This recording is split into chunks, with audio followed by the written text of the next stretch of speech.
All right. Hello again, everyone. My name is Taya. I am from Michigan Ross. I am excited to talk to you about healthcare today. So we have a webinar that is, I have three current students with me. They'll be introducing themselves in a minute, but they're going to talk through a lot of the experiences that they've been involved in since here at Ross related to healthcare, some of the reasons that they wanted to come to Ross and some of the things that they've learned about since they were here probably. So we'll get into that in a second. To quickly introduce myself, my name is Taya. I am one of the Associate Directors of Admissions here at Ross. I have been on the team for 7 years now, so definitely seen a lot of changes at the school. And one of the things I'm excited about is a lot of things that are great happening in healthcare. I went to some of the symposium this year and have been going to a lot of the different events, and there are some great things that we're going to tell you about today. We are not going to talk about application tips or anything. So if you were interested in that, there's other webinars that you can look for. I'm happy to email you links to that if you need about it. But this is going to be focused completely on healthcare. So we'll get into it. So Charlotte, do you want to start by introducing yourself? Sure. Yeah. Hi, everyone. My name is Charlotte Ehrlich. I came to Ross after having spent about 5 years in healthcare consulting, both doing technology implementation for hospitals and then also working with Deloitte's federal practice, doing change management and tech implementation for federal healthcare agencies. Came back to business school to kind of explore moving out of client services into the industry, and really chose Ross's healthcare program primarily because, like I said, I had experience in the industry and I wanted to continue to kind of contribute to the industry while I was here in a very kind of action-oriented way, working on real problems and real solutions. So Ross really fit the bill with that. And I've been able to, and we'll talk about that later, get involved in a lot of different ways, including president of the Healthcare and Life Sciences Club this year. I did my internship with Medtronic this summer in their diabetes business in Los Angeles. And my MAP project was with an early stage digital health startup based out of Israel, developing a wearable asthma solution for pediatric patients. Great. Joyce? Yep. Hi, everyone. My name is Joyce. Prior to Ross, I worked at a healthcare tech startup doing a very technical role. Came to business school to transition more to the business side of things. So for my internship, I interned at Johnson & Johnson Medical Device out in Irvine, focusing on the cardiovascular business. And I'll be returning after Ross, and I was in a marketing role. The reason why I chose Ross is because of the action-based learning. Coming from a more non-traditional background, I really wanted to be able to get my hands dirty and utilize all the skills that I have learned from classes. So some things that I was involved in include Sling Health and Innovation Incubator, which is where you're partnered with students from different schools and basically join forces to work on a project within the healthcare industry. And then secondly, I also participated in a Baxter case competition, which is also healthcare focused. So definitely really enjoyed my experience at Ross. Yeah. Great. We'll be talking more about those things too, so you'll get a lot more details on what those mean. All right, Joe, you want to introduce yourself? Hi, everyone. My name is Joe. Thanks so much for joining us today. I came to Ross having come from a scientific background, so I did my undergrad and a previous master's at the University of Connecticut in molecular biology and genomics, respectively. I then spent 4 years doing computational biology research for a startup that then turned into a unicorn in the life sciences space called Moderna Therapeutics. After that, I wanted to transition from a role as a researcher to one more as a company builder and investor. And in order to do that, I knew I needed to kind of complement my scientific background with some more business training. So I made my way to Ross. I spent my summer at a healthcare venture capital and innovation firm called Flagship Pioneering in Boston, Massachusetts. And I'll be returning there as an associate after graduation. I spent my MAP at United Health Group, which initially might sound like it's a boring insurance project, but it was actually a really, really cool experience within their corporate innovation group. So it was all focused on new ways to use technology to offer new products within a largely undifferentiated healthcare space. I can have a number of other experiences that we'll talk about later around investing, specifically with a healthcare focus, as well as working with some early stage entrepreneurs working on healthcare projects. But briefly, why I chose Ross for healthcare, thinking about what I wanted to do from a career perspective long term. I knew that I needed three basic components to my education. One, kind of understanding the business of healthcare. I thought there were class offerings here that were better than a lot of the other schools. Finance was something I largely thought I could get everywhere, but also there was a heavy entrepreneurial component to what I wanted to pursue from a degree position, and I thought that Ross was significantly differentiated on that axis in particular. Great. Thanks, guys. So I want to make sure I go over 3 of the key differentiators about the school, and we're also going to kind of use these as a framework for how we talk about healthcare as well. So kind of like what Joyce was talking about earlier, is one of the main reasons she was interested in Ross and getting her hands dirty is we have a huge focus on experience-driven learning. So we really believe that if you learn best by doing, there's no better place to come to than Ross. There are literally countless ways that our students are involved in experiential learning things through healthcare. We have a couple of slides that we'll be talking through some of the projects these guys have been working on, but every time you talk to students from Ross, you should be asking them about how they are learning by doing, because everybody has different stories and different examples. The second thing is Go Blue, Go Anywhere. This is a term that we use fondly at the school to reference a few different things, but largely career opportunities, and the fact that our students at Ross have a lot of different choices and go into a lot of different industries, functions, and geographies, so really going anywhere. We're going to focus on some of the healthcare related ones, obviously, today, where students are ending up in terms of companies that are related to healthcare. And the last thing is the close-knit community. So you're going to get a sense for that in talking from some of the students and hearing some of these stories. And I think some of the things through the Healthcare and Life Sciences Club, like how they are helping build the community and build the community to be stronger here.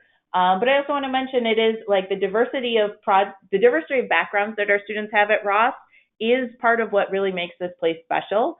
And you heard from each of these guys, they have all different backgrounds. And one thing we were talking about earlier is how great it is within healthcare is having all these different voices from people with all different kinds of experiences within healthcare and outside of healthcare to form book clubs and talk about different topics and really make the community what it is.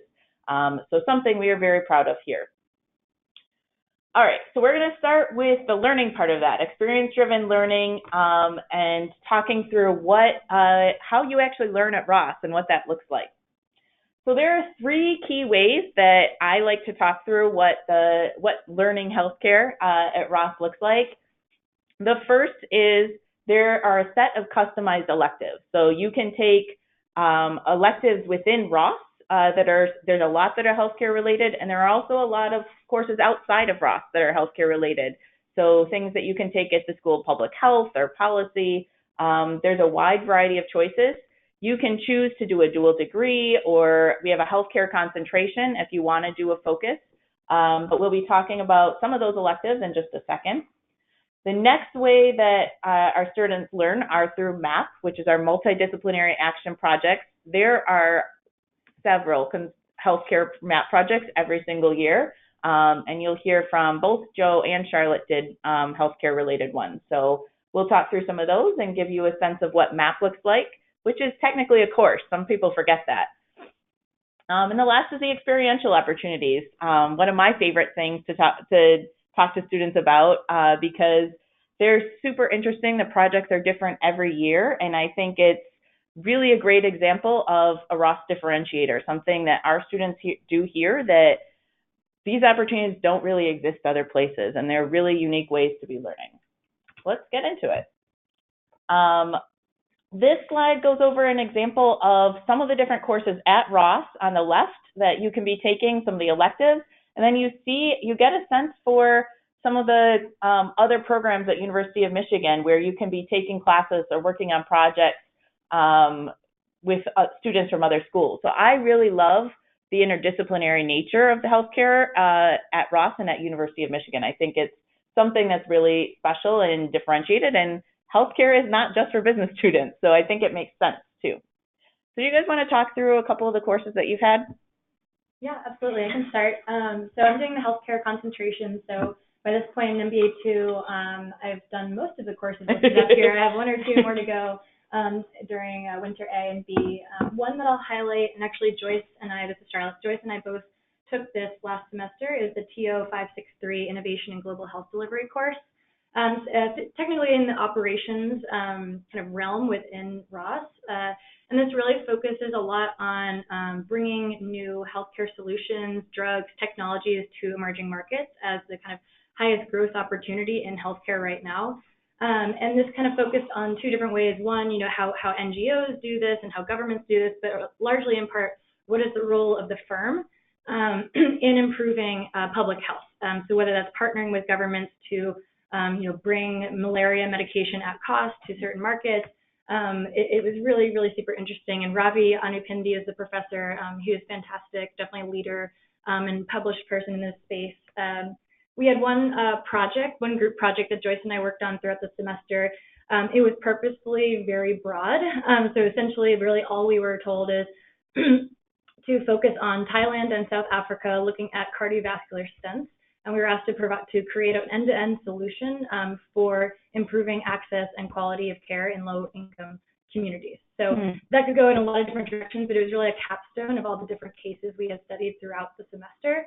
And it was really great because Joyce and I are business school students. We had a pharmacy student on our team, and I think the other one was she from public health?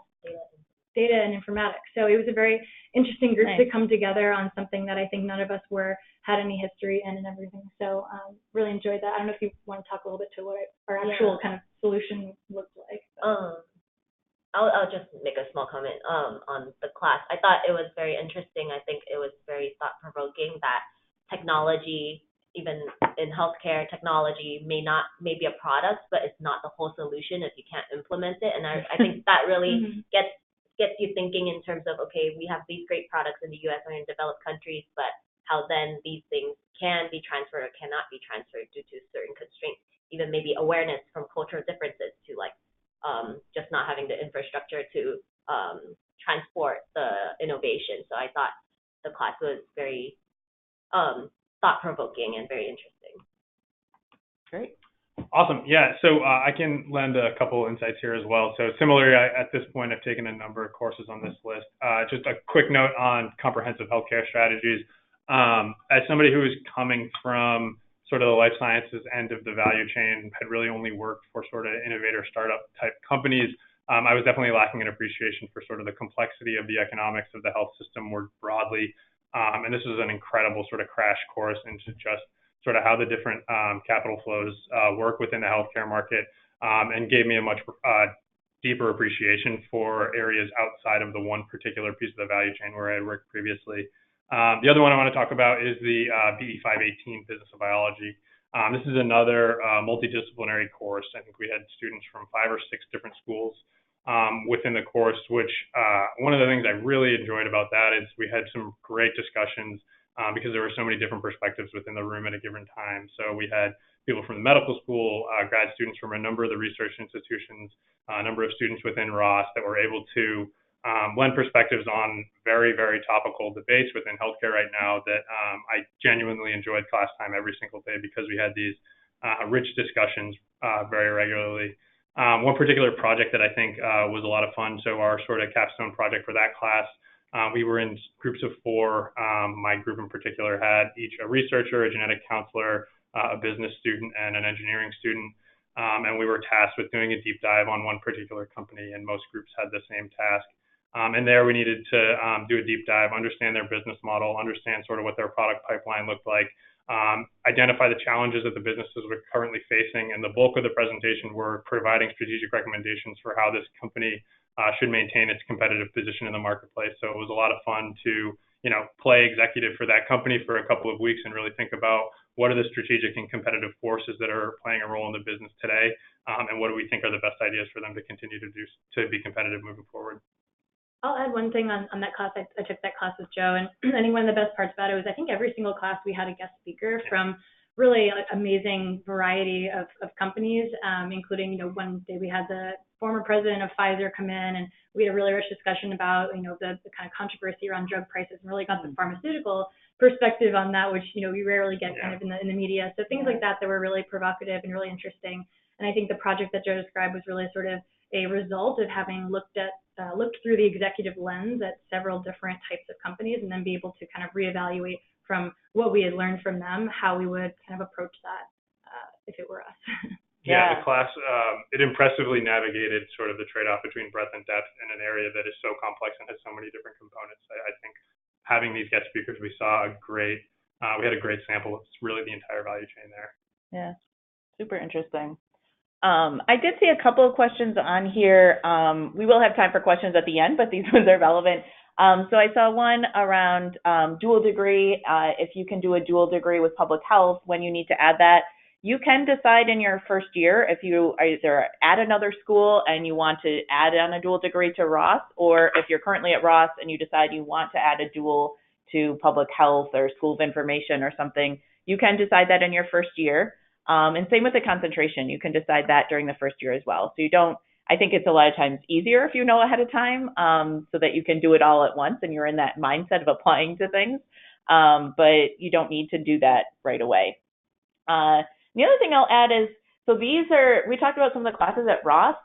There's also there's a lot of classes that you can take outside of Ross. So in the follow-up to this, I can send a link, but there's a ton of different courses that you can take in health informatics or the School of Information, and a lot of projects you can do. I saw one question about what kinds of classes you can take at the medical school. I think those are a little bit more project-based usually. So there's MAP projects that are actually with the medical school where you're doing a consulting project. And these guys are going to talk about some of the other projects where you're working kind of on more extracurriculars a lot of times with the medical school. So it's a variety of different ways that you can be engaging with these other programs. All right, so speaking of MAP, we'll switch over to that. So I put up a couple of the logos from healthcare maps from the past few years. One of the things I think is really impressive is the number of healthcare maps every year. It almost over-indexes the number of students that are have a career interest in healthcare, because I think so many people are interested in it and want to have exposure to the space, and they're also just really compelling projects. So you see a variety of different types of sponsors. Just to give you a little background, if you don't know what MAP is, it's something that takes place at the end of your first year at Ross. So after you've taken all the core classes, this is part of the core. So you do get credit for it. You have a faculty advisor, but it's actually a consulting project. So you spend 7 weeks doing a consulting project with one of these sponsors. And many people think of it very similarly to an internship. So you have you have a challenge, you have recommendations you have to make, you have deliverables, and it's 7 weeks where most internships are 10 or 12 weeks. So it's also just significant in terms of the amount of time involved. So do you guys want to talk through a little bit more about what your actual MAP projects were to give them a sense of that? And these are all on the website too, so you guys are welcome to look them up and get a little more information. Yeah. Charlotte, you want to start? Absolutely. And I would definitely echo what Taya said. I mean, I really don't think I totally understood during the admissions process, this really is a second internship. I came into business school being, fairly tunnel vision. I wanted to work for a digital health startup in the Bay Area. And I didn't end up doing that for my internship because I did a lot of networking with alumni. They were extremely helpful in kind of guiding my decision as far as, is this the right time to go into that space or not? But in any case, I think what ended up being amazing about MAP was that even though I had chosen to go to a large medical technology company for the summer to kind of get the resources and the training from a very well-established company that regularly recruits MBAs and has been doing so for decades, I got to complement that by working with an extremely early stage medical device startup for my MAP. So back to back within 3 or 4 months, I had really run the gamut of the entire kind of medical tech space, both looking at it from, working for Medtronic, looking at how do we expand globally, and then working for an Israeli company as far as how do we enter the U.S. market. So I thought that was a really, really great opportunity for me to see so much in such a short amount of time. I ranked, I think most of my projects I ranked for MAP were pretty much healthcare. I think there was at least 10, maybe 15 healthcare maps, so would echo that. Mine more specifically was, like I said, it was a company that's developing a wearable chest strap that is intended to kind of measure discrepancies in breathing in children to better predict when they may or may not be having an exacerbation of their asthma that may land them in the hospital. So it's really a preventative care, and it had a digital health or a telemedicine component to it as well. So the company was looking into how can we integrate this with a mobile app that would help send either real-time alerts to the patient or in fact to the doctor. So a lot of what we were doing was doing a landscape assessment of the U.S., both in terms of how does a small medical device come to market? What are the best ways or best business models for how to do that? But also looking more broadly at what is the landscape of telemedicine in the U.S. right now. So that included we were sent to go to a conference in D.C. Where experts and physicians from the field came in and talked about the status of telemedicine. We were able to use that, communicate back with our sponsor, and all of that really helped shape our recommendations. And then we went to Israel for a week or two, and we spent some time, really getting deep into shaping our recommendations with our sponsoring company. And then also they kind of as well hosted us and helped. They took us on a tour of their incubator. It actually was a joint venture of IBM and Medtronic, which is pretty interesting. So we got to actually also meet a bunch of other entrepreneurs working on different medical technologies and solutions. So it's a very, very robust project. Got to apply a lot of what I learned in strategy and in marketing very quickly after completing the core. So all in all, really, really amazing experience. Yeah, I think another thing that's interesting about MAP is that you people choose it for all different reasons. And so you get a chance to rank the MAP project, is Charlotte kind of alluded to, is you get this list of about 120 different projects, and there's a lot that are related to healthcare, but they're all different topics. So you can pick it based on location, based on type of company, based on project. So like Joyce, I don't think yours was healthcare related, but you knew you were going to do healthcare. And so I think it's a great way to kind of expand your skill set and get exposure to different industries or functions, depending on what your own personal interests are. So like Charlotte said, she got to, see both the startup and the large company side of, medical devices. And I think it's a great way to evaluate what you want and what types of different type of experiences you want to be exposed to. And have essentially to experience. Yes, definitely. There were definitely students who took it as an opportunity for, I want to do something that I would never, ever else have the opportunity to do. So I'm going to go work for a Chilean salmon farming company. Yeah. Because that has, when else am I going to do right. that? So I think it really depends on what you're looking to do and how you want to supplement your experience. Sometimes it can align with your longer term goals too. Is right now your internship is probably aligned with your short term goals. But maybe your MAP project is, like you want to be involved in starting your own company in a few years, and so you want to get exposure to a startup. So it can be a lot of, you choose it for a lot of different reasons. I guess that's kind of a good transition into what your project is, Joe. Totally. Yeah, so I was at United Health Group in Minneapolis working with their innovation team, and I believe I had ranked this project top out of all of the projects. And that's because immediately upon reading the project description, I saw an opportunity to work with both corporate venture capital and corporate innovation groups, which were something that were of interest to me that I probably wouldn't have the opportunity to do in the short term. But I knew were going to round me out and give me a greater appreciation for how innovation and venture are viewed from I think top 6 at the time market cap company, as opposed to the perspective that I traditionally had, which was more from the bottom up at sort of smaller traditional venture capital firms or innovator companies. And our project was really, really neat. Like I mentioned earlier, we were trying to identify a number of ways in which emerging technologies could alleviate pain points for healthcare consumers at a number of different positions. So to kind of quickly run through how we approached the project, well, our deliverable was effectively 2 classic Sequoia-style pitch decks with recommendations for investments or venture opportunities that United Health Group should pursue in calendar year 2019. And the way in which we went about this was we kind of started from the highest level and thought about, all right, what are some high-level growth trends that are happening within the healthcare market? We drilled down one level from there and thought about which trends are currently affecting United Health's current lines of business, and we actually wanted to go outside of those to diversify the product offerings for the company. We then went one layer deeper and thought about which of these trends have tangible pain points to existing consumers that have relationships with United Health. The hypothesis being if we added a supplementary product offering to their existing line of business, we might increase the average length of tenure for a United Health customer, because health insurance companies in particular struggle with sort of short customer lifetimes. In the end, we ended up focusing on 2 particular solutions. One was a data sharing platform that was meant to sort of add a lot more transparency to the claims and information processing that there were tangible consumer benefits to. The other one used natural language processing and distributed network effects to provide additional relief for the problem of caregiver burnout, as something that I think a number of people are currently experiencing. But overall, it was a really fun project. It was a great way to sample a number of emerging themes within healthcare. It was very entrepreneurial, so we were, building pitch decks effectively that entire time. Threw away plenty that we thought we were halfway through, but that's kind of the nature of the entrepreneurial game. But yeah, and also sort of added the supplementary education around getting deep expertise in a health insurance market that I, previously didn't have exposure to. Yeah. I think that gives you a good sense of the differences between different projects and the wide variety of different projects that are available.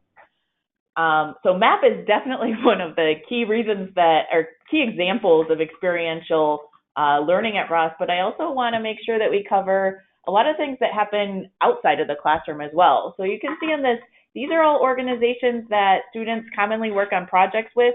Most of these are extracurricular. A couple of them have some courses that are associated with them as well.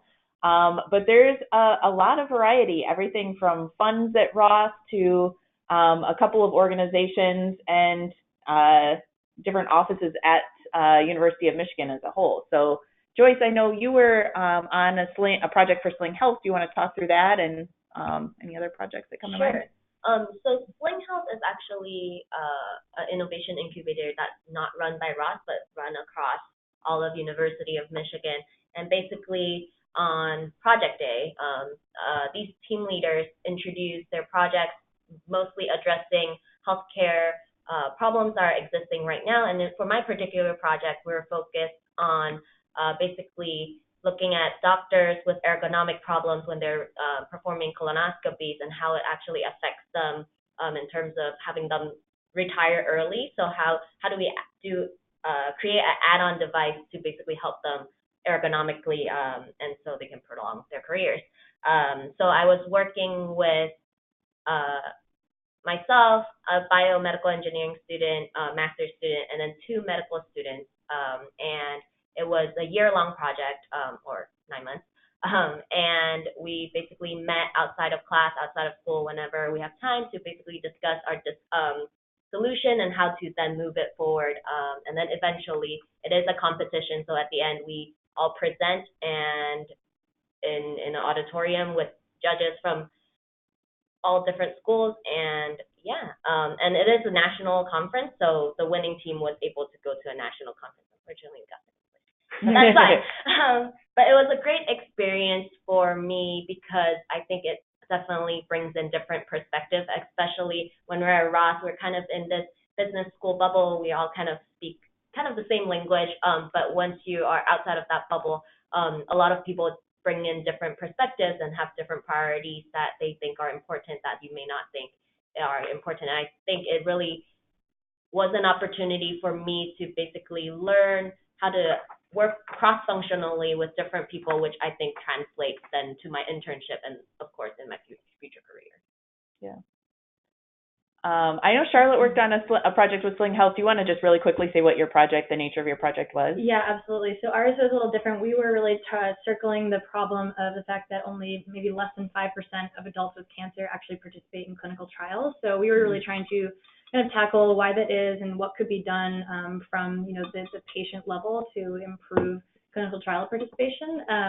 Similar to kind of what Joe was saying, there's in space you kind of throw out a lot of ideas. So ours ended up evolving entirely to become more of a mobile application or software platform that would serve as a virtual concierge for patients with cancer to really help them manage it and really understand the different decision points in their care, depending on kind of personal factors and an algorithm that would kind of determine what their information needs were and kind of where they were in the patient journey. So a little bit different. I'd say maybe 75% of the Sling Health ends up being like more device focused, and then the other has started to go more in the kind of IT platform space as well. So there's definitely covers both areas. Yeah. A lot of these have different focus. So the Institute for Healthcare Improvement, I know a lot of times those projects are more provider focused. Mm-hmm. So one of the students last year was working on a project where they were working with a local free clinic and helping the people there get better access to get signed up for Medicaid or health insurance. And another one was improving the wait times with pharmacies. So those ones are a little more provider focused. And I think each of these different organizations have slightly different focus, and you just kind of figure out which ones have the projects that are interesting to you. You start getting emails about them and getting more information through the Healthcare and Life Sciences Club and a few other organizations. I would call out MyLead Consulting as well, and I think this is a good example of a lot of these different clubs just historically have stemmed from medical school students. So, for example, MyLead is a medical school consulting group. It's actually, they fully bill for their services, but they reinvest all of the money they get from their clients into their own professional development. So it's a really cool organization, and they have actually been, like many of these, reaching out to us, with the HLS Club to say, like, how can we get more business school students involved? I think there's just a growing awareness among all the different medical, healthcare-related graduate programs here, the need for business advice, the need for understanding, from the very get-go in developing a product, what do we need to be taking into consideration so that we can actually commercialize this, and this is actually something that can make money. So I think it's a really interesting way where we're seeing just an increase of collaboration across the schools. Yeah. So a really big thing at Ross that you can get involved in are some of the funds. So Joe, I know you're on the Zeller Commercialization Fund, but in each of these ones up here, the Social Venture Fund and the Wolverine Fund, they all have healthcare circles within them. So do you want to talk a little about your experience with the funds and what that looks like? Yeah, absolutely. So I'm one of the co-managing directors of the Zeller Commercialization Fund here at Ross, and we are an entirely student-run and led seed stage venture capital fund. And to quickly, shed light on how we are different or how these few funds are complementary to one another. Social Venture Fund is a similarly themed organization. However, they tend to invest in businesses with a social impact mission. And the Wolverine Venture Fund is very similar, in theme to the Zeller Commercialization Fund, just investing at sort of a later stage. They tend to be performing more syndicate investments, whereas we are oftentimes some of the first investors and a lot of the entrepreneurs that we're dealing with. But as Taya mentioned, each of these funds have specific focuses in healthcare, and I think that's really the result of I think the student interest in the topic, B, the local entrepreneurial environment. The Ann Arbor ecosystem is very vibrant, and a number of those entrepreneurs are focusing on healthcare problems. And lastly, just the overall opportunity for disruption and innovation in the space. So in particular at ZLCF, we see honestly probably between 30 and 40% of the companies that we see in a given year have a healthcare focus. And one thing that we've been seeing even more and more of is this notion of crossovers. So software companies specifically tackling a healthcare problem, which are really, really fun things to think about because you gain some exposure both on sort of what the problem in the healthcare space is, as well as what the nuance of the technology and why it's particularly prone or not so much to solve that individual problem. I guess I can think about just a couple of projects or diligences that we were on last year. We spent a long time looking at a machine learning company working on image recognition and digital pathology. We were looking at a virtual reality company coming up with collaborative solutions for drug discovery. So there's a lot of sort of these similarly themed crossover projects. Personally, it's a great point of satisfaction for me that we have the opportunity to focus on venture investing while students, and B, gain such both breadth and depth in a variety of healthcare topics in what is classically considered an extracurricular experience, but honestly for me is one of the key value drivers to my education here so far. Great. I really think that this element of the way that people learn about healthcare at Ross is a huge differentiator for the school. As I talk to people that are looking at a lot of schools and applying to different programs, many people have educational, classes or different elements of this, but the breadth of the opportunities here for all these projects where you're actually doing things and making decisions and getting your hands truly dirty and doing this it's really unprecedented. So it's something that you need to look into and make sure you're looking at when you're comparing other schools. That pretty much everybody I talk to at Ross that's doing something in healthcare is involved in one of these organizations in some way. All right, so we're going to switch gears a little bit and go into that Go Blue, Go Anywhere differentiator. So this slide really gives you a sense of that our students going anywhere. So Ross students, there's alumni in all of these different areas of healthcare, whether it's payer provider, it's health IT, pharma, consulting, medical devices. These companies are, like I said, they're recruiting Ross students. And the great thing is there's a pretty good alumni base at many of these companies as well. So you are going to be in good shape if you want to be looking at a lot of these top companies. I will say, I'll send out a link later, but the Healthcare and Life Science website does a really good job of explaining like the recruiting process for all of these as well. So you can take a look at what these look like. Most of these recruit on campus here, and a few of them do a little bit of off campus as well. So how do you get to those amazing companies and those jobs? There's a pretty extensive network of career support.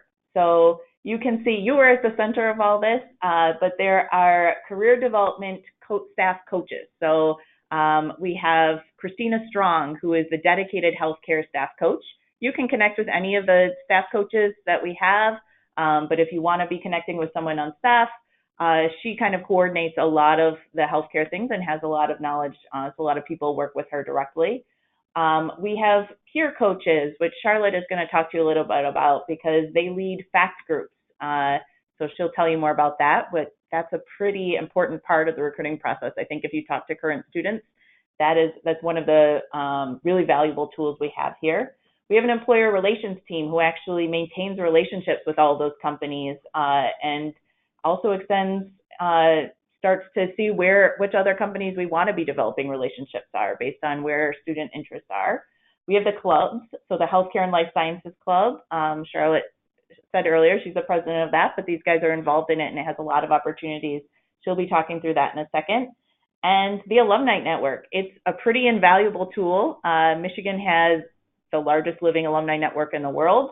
So it's definitely something that pretty much all of our students use at some point. And I would say the most successful students really use elements of all of these things and put together figure out what their own goals are, and certainly use some things more than others based on your own interests, but I'd encourage everybody to use all of them to the best you can because they have a lot of great resources.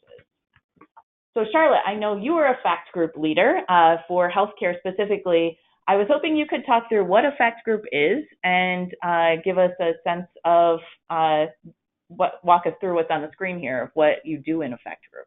Sure. So FACT group leaders, or who are, I guess, also peer coaches, have two different roles. So one, as a peer coach, they are trained by CDO, work hand in hand with CDO to really be, as MBA 2s, one-on-one resources for MBA 1s recruiting for the same industry that they've presumably successfully recruited for the year before. So there are ways where you can reach out through a portal to schedule time with peer coaches to do resume reviews, LinkedIn profile reviews. You can, kind of meet with them as many times as you need to throughout the process to make sure that you're getting advice from those who really just went through this process just a year ago, to get the most kind of, I guess, up-to-date real-time information on what works and what doesn't work in recruiting.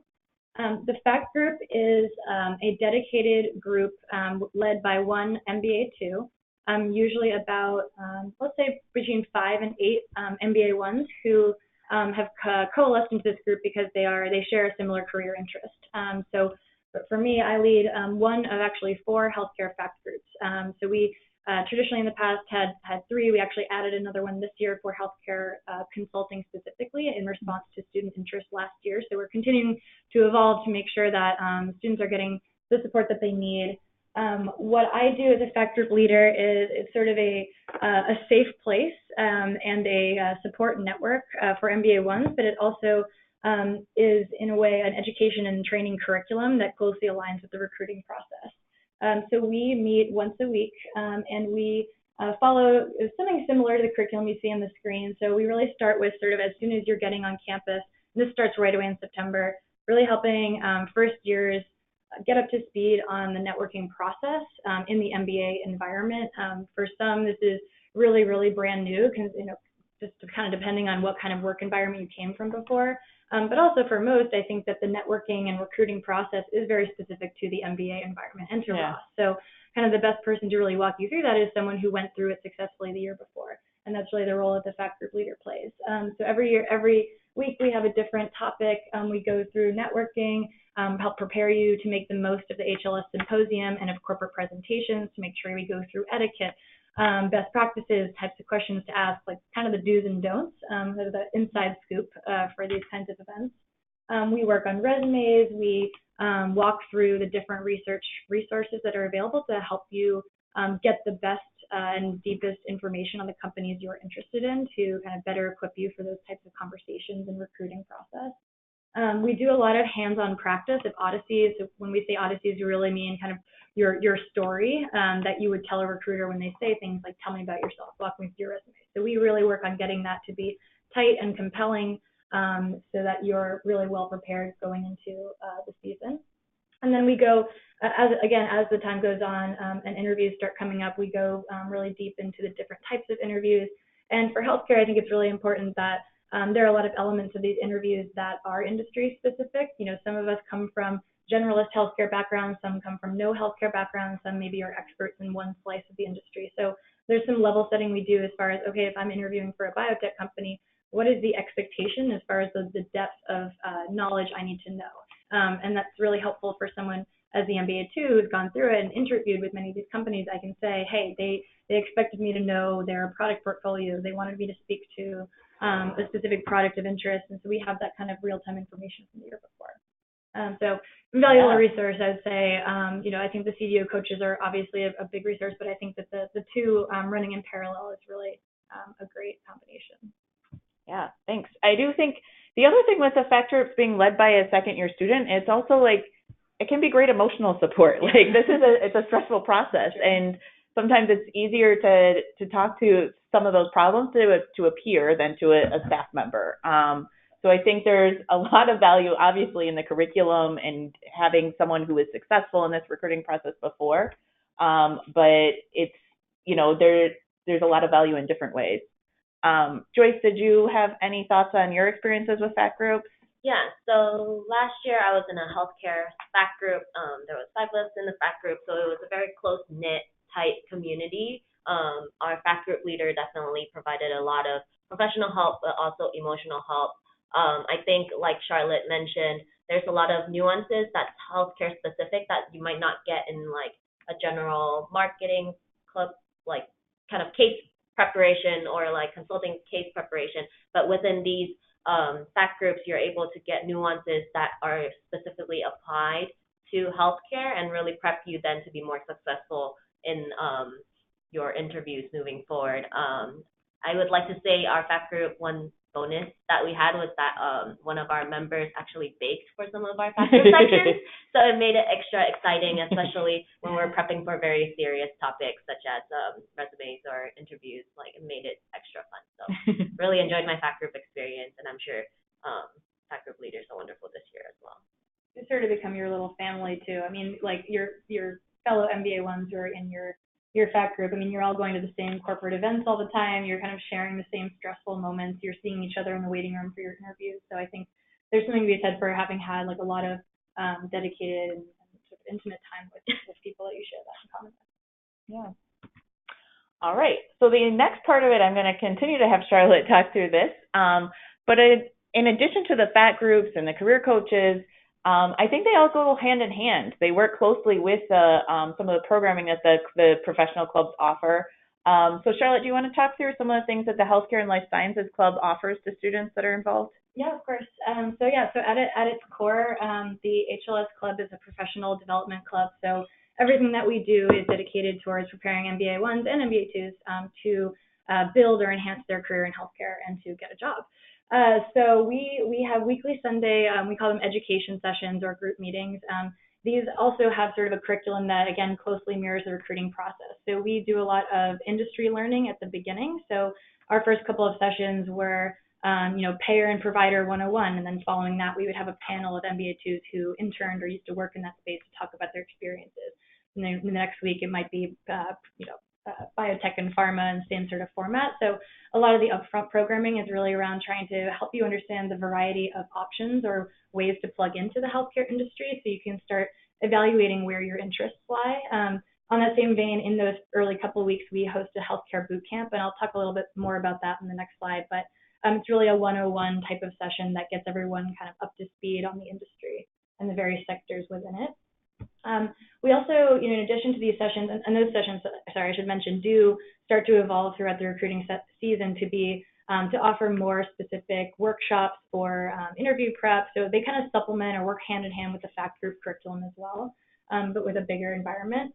We also do journal club events. So these are a little bit more focused on trending topics, maybe blockchain and healthcare, or someone has a documentary, a podcast they think is interesting, and we'll all get together over a group dinner to kind of talk it over and share ideas. This is a little bit more like fun and just nerding out about healthcare, but I would say it's still really directed at preparing you for conversations with recruiters and kind of being relevant.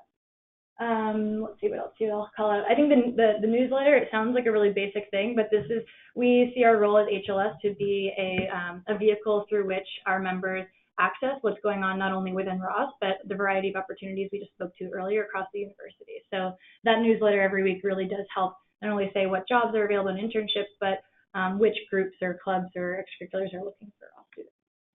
All right. So we're going to dive into a couple of those things a little deeper. Yep.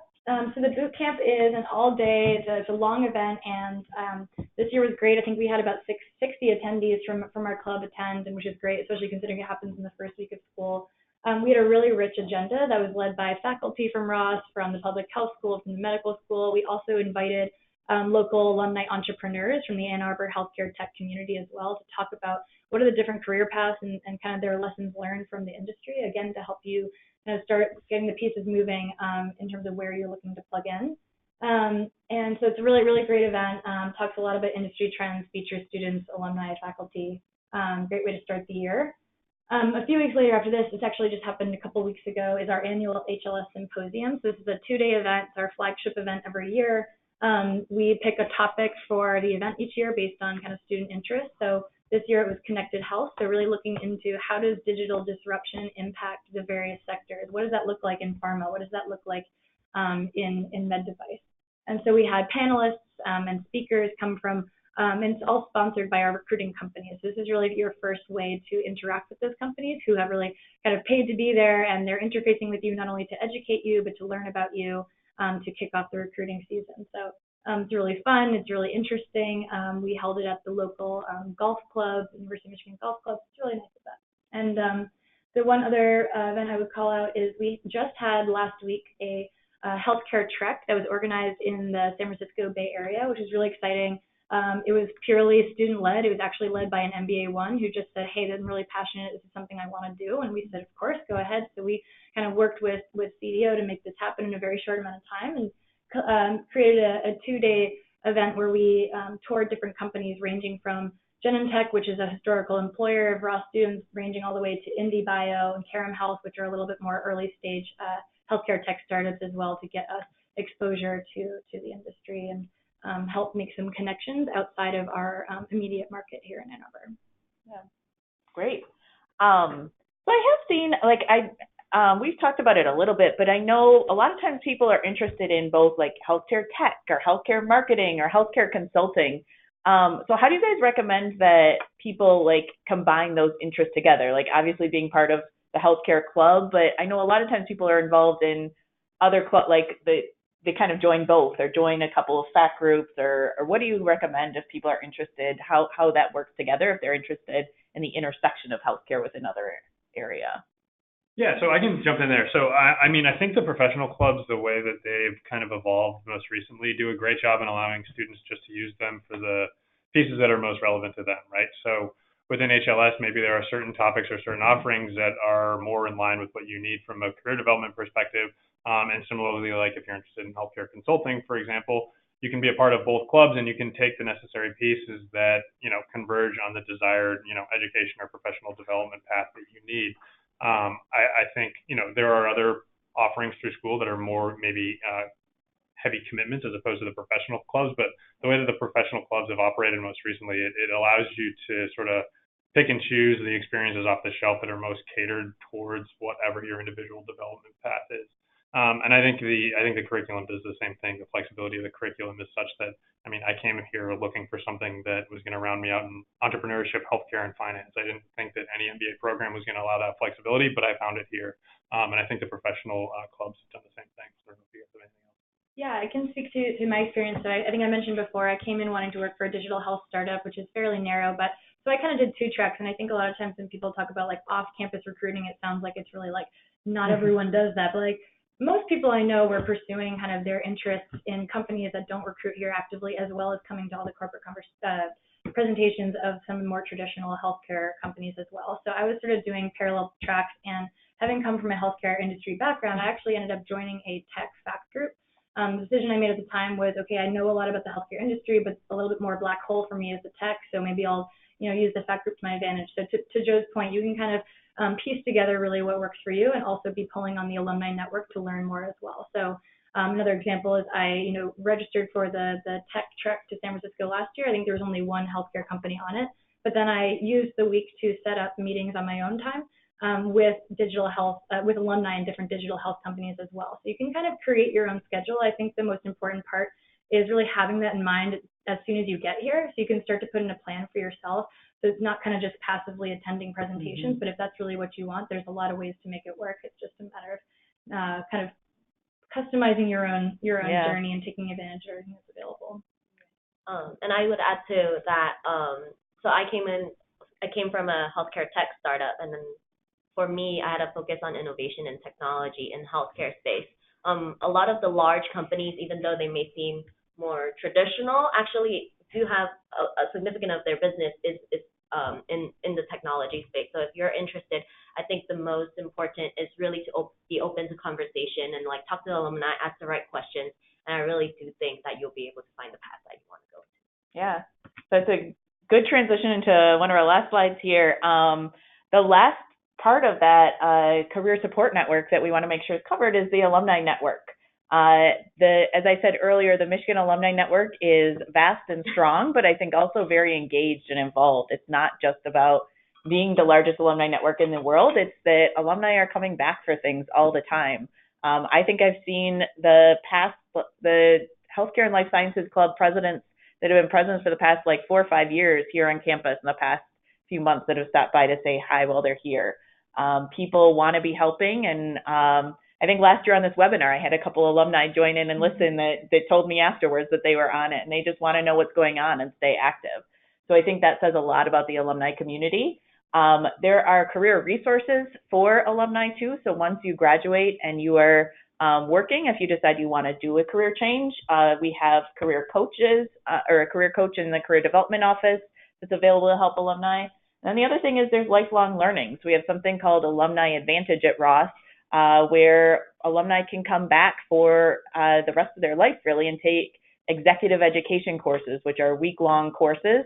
They're typically offered to executives at companies for about $10,000 a week, but alumni can come back and do those to brush up on skills and stay engaged with the community, and people do that, and I think that's a big part of it, is staying engaged. Do you guys have any? I know we have just a couple minutes left here, and luckily we've been answering questions as we went along.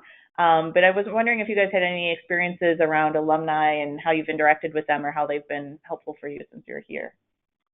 Yeah, I have a quick one. I mean, I underappreciated this in the sort of application process and the deciding to even come here, but I started recognizing and reaping the benefit of sort of alumni network effects from the minute I decided to come here, and that persisted even through my summer this year. So when I was back in Boston, most of the venture firms that are focused on sort of the segment that I'm interested in happen to be centered in that area. And I, after my first week, was like, oh, gonna get in touch with some of these other firms if I can. Let me look at the alumni network. And sort of I went through our sort of LinkedIn alumni database, and I found a few people that were at other sort of early stage biotechs, got in touch with them, and then sure enough, within a couple of weeks, they're then putting me in contact with principals and partners at other firms and facilitating conversations and then subsequently interviews. I ultimately ended up staying at the firm I was at over the summer, but another thing, almost unexpectedly on a whim, decided to reach out to a few people who were incredibly not only excited, were excited and immediately picked up the phone and were happy to grab lunch or coffee with me, but also went so far as to sort of extend me the extended interview and the warm introduction to a number of other people. And now I feel like I have, not only those connections, but the secondary connections that they facilitated moving forward. Yeah. Yeah, I would say that it was absolutely invaluable to me the minute I got here, because I was, like I said, looking at startups and trying to get into that space, having only worked at large firms on the East Coast before.